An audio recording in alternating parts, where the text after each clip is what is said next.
일본이 어제 후쿠시마 원전 오염수를 방류하면서 유통업계가 비상입니다. 추석 앞두고 소비가 급감하지 않을까 우려하면서 방사선 검사 강화 등 대비에 나서고 있습니다. 네, 그런가 하면 수산물을 미리 구매해두려는 반짝 특수도 있었습니다. 경제부 양희력 기자와 함께 유통업계 염려와 대비 상황 알아보겠습니다. 어서 오십시오. 안녕하세요.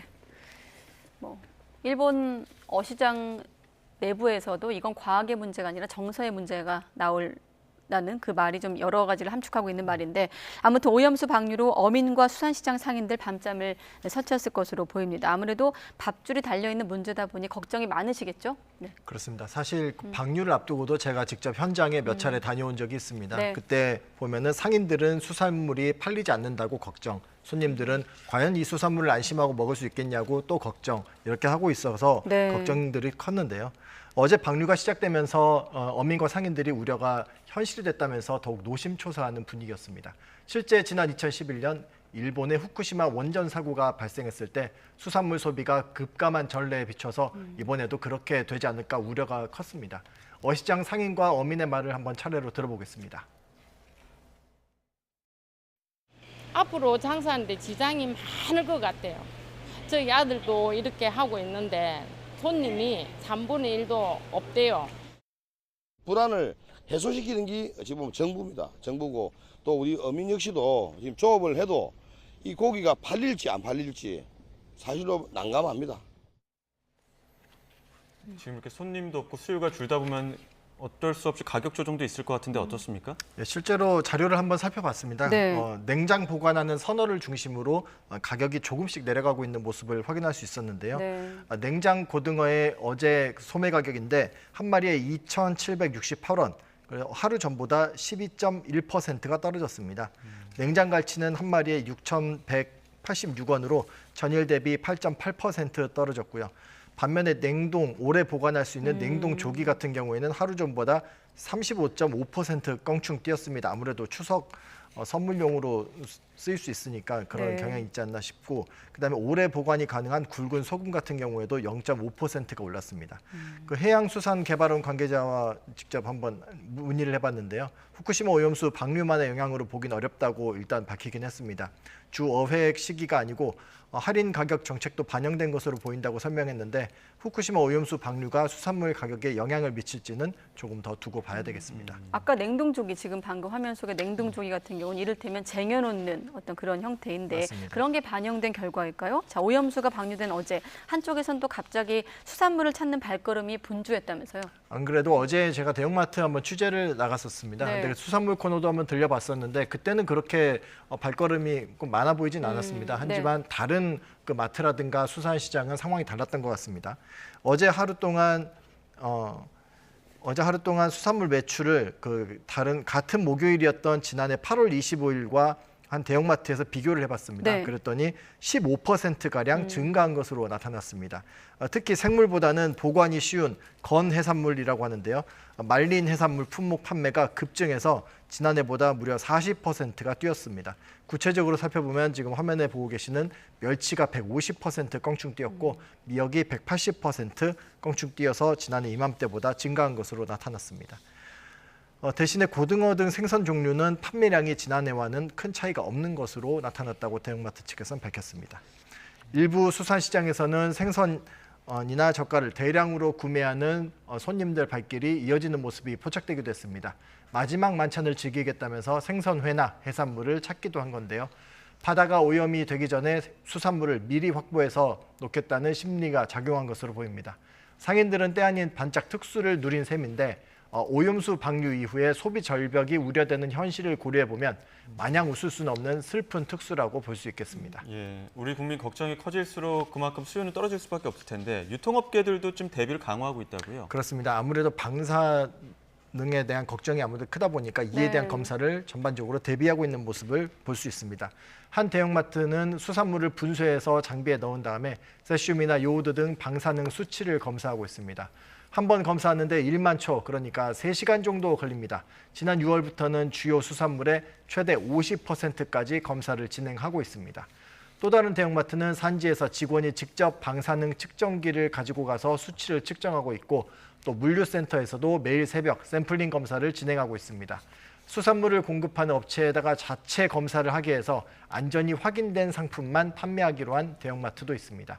일부 백화점은 점포별로 간이 방사능 측정기를 갖춰서 안전성 검사를 시행하는 한편 오염수 방류가 시작되면 이제 시작이 되겠죠. 식품연구소의 고성능 방사능 측정기도 활용할 방침이라고 밝히기도 했습니다. 아까 양 기자가 말한 슬픈 특수, 뉴스 끝나고도 머릿속을 맴돌 것 같은데 자, 아무튼 한 달 뒤면 추석입니다. 수산물 선물 세트를 준비하는 유통업계 고민이 클 것 같은데 여기에 대한 대비는 어떻습니까? 이미 지금 주요 대형마트라든가 백화점들은 추석 대목을 맞아가지고 네. 예약 판매에 지금 들어가 있는 상황입니다. 매출 특수를 누릴 수 있는 기회여서 유통업계로서는 놓칠 수 없는 기간이죠. 그런데 기대만큼 걱정이 앞서는 분위기가 있습니다. 무엇보다도 오염수 방류로 인해서 수산물에 대한 안 좋은 인식이 생겨서 자칫 수산물 선물 세트를 피하지 않을까 우려하고 있는데요. 이 때문에 안전에 대한 우려를 불식시키고 소비자 불안을 달래는 데 주력하고 있습니다. 일단 수산물 선물 세트는 방류 전에 이미 비축해둔 물량으로 구성했다고 홍보하고 있고요. 일부 유통업체는 명절 선물로 쓰이는 굴비나 갈치, 옥돔 등을 내년 설 선물 물량까지 비축분을 확보했다고 밝히고 있습니다. 앞서 뭐 천일염 대란 이런 일들도 있지 않았습니까? 혹시 뭐 비슷한 우려도 나올 것 같긴 한데 수산물 미리 사놨다가 비싸게 되파는 일에 대한 우려는 없습니까? 그런 우려 있습니다. 그래서 정부가 지금 밝혔습니다. 유통질서 교란 행위를 신고하는 센터를 운영하겠다 이렇게 밝히고 나섰습니다. 예. 오늘부터 운영에 들어가고요. 수산물을 생산, 유통, 가공, 판매하는 과정에서 해양수산부가 밝힌 건데 평소 매입량보다 과도하게 보관, 유통하거나 판매를 피하는 등 건전한 유통질서를 교란하는 행위를 확인하면 누구든지 신고를 할 수 있습니다. 정부는 이와 함께 해경과 지방자치단체 등 관계기관과 합동 점검반을 구성해서 수산물 업체 등을 상대로 주 2회 현장 점검에 들어갑니다. 정부 관계자는 근거 없는 사실에 기반해서 수산물 유통 질서를 교란하는 행위가 발생하지 않도록 총력 대응할 계획이라고 밝혔습니다. 네, 자 농산품도 살펴보겠습니다. 요즘에 과일값, 특히나 사과값이 금값이 됐더라고요. 역시나 여름 수해 피해가 반영된 건가요? 맞습니다. 지난 6월과 7월에 집중호우가 내렸고 네. 이때 생긴 피해로 농작물 재배지가 얼마나 피해를 입었는지 봤더니 7만 헥타르, 그러니까 6만 9천여 헥타르에 이른 것으로 집계가 됐습니다. 이걸 여의도 면적과 비교를 해보면 무려 236배에 이르는 규모입니다. 태풍 카눈으로 사과 배 재배 면적 770여 헥타르는 낙과 피해를 입었습니다. 과일이 떨어져서 피해를 입은 거죠. 연구기관에서 전망치를 내놨는데 올해 사과 생산량이 지난해보다 19%가 떨어지고 배는 지난해보다 22%가 줄 것으로 내다보고 있습니다. 수요가 그대로인데 공급이 줄면 가격은 오를 수밖에 없겠죠. 그 때문에 선물용으로 많이 찾는 홍로 사과는 10kg 한 상자 가격이 지난해보다 50%가 올랐고 제수용으로 쓰이는 원황배가 있습니다. 이건 15kg의 한 상자에 5만 5천 원을 넘어서 1년 전보다 10,000원 넘게 가격이 뛰었습니다. 예, 곧 또 추석 대목인데 또 과일 수급에 문제가 되진 않겠습니까?